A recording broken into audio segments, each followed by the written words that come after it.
Hello and welcome to another edition of Bombchu News. My name is Chris, I'm joined by Andron, and today we'll be covering the news that we found interesting.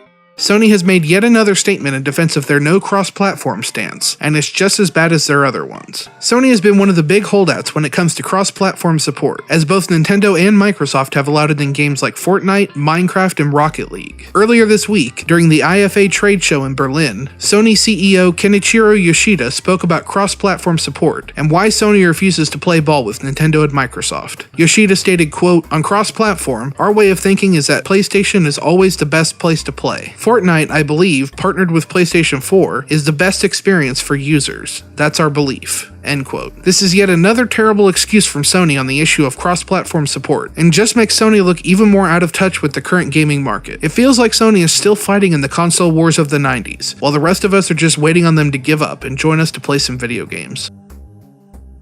The publisher of Warframe will be creating a new Lord of the Rings video game.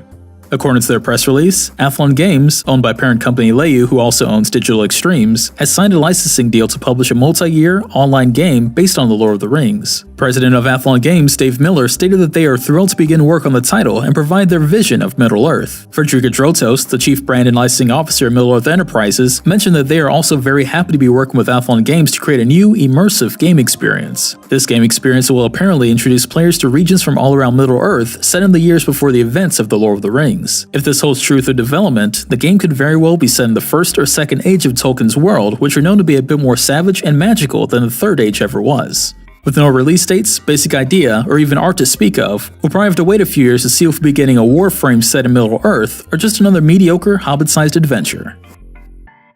Battlefield 5 has received a last-minute delay. EA and DICE announced that the game is now set to release on November 20th, instead of the original October 19th release date. EA stated that they came to this decision due to player feedback during the closed alphas, as well as comments made from players during E3 and Gamescom this year. They stated, quote, "You've also spurred us to make some meaningful improvements to the core gameplay experience, including adjusting the gameplay tempo, improving soldier visibility, and reducing player friction. You'll see a lot of these reflected in our open beta that starts on September 6th, end quote. However, the delay might be more than just gameplay adjustments. Battlefield 5's pre-order numbers have been projected as being very low, at least part of which could be due to the game coming out right in between Call of Duty 4 and Red Dead Redemption 2. Also, consumers are being more cautious with EA than ever before since the release of Star Wars Battlefront 2. The loot box controversy that was kicked into high gear by that game's release is still fresh in everyone's minds, especially since it seems like every couple of months, there's another country putting laws into place to stop the sale of loot boxes in games. Battlefield 5 has already been confirmed to include cosmetic items, and while they won't come in loot boxes and will be standalone purchases, the idea still has fans hesitant to give EA the benefit of the doubt. While I've been a fan of the series since Battlefield 1942, given EA's track record, especially in recent years, it would take a lot to convince me to purchase another EA game, and it seems like everyone else might be starting to feel the same way.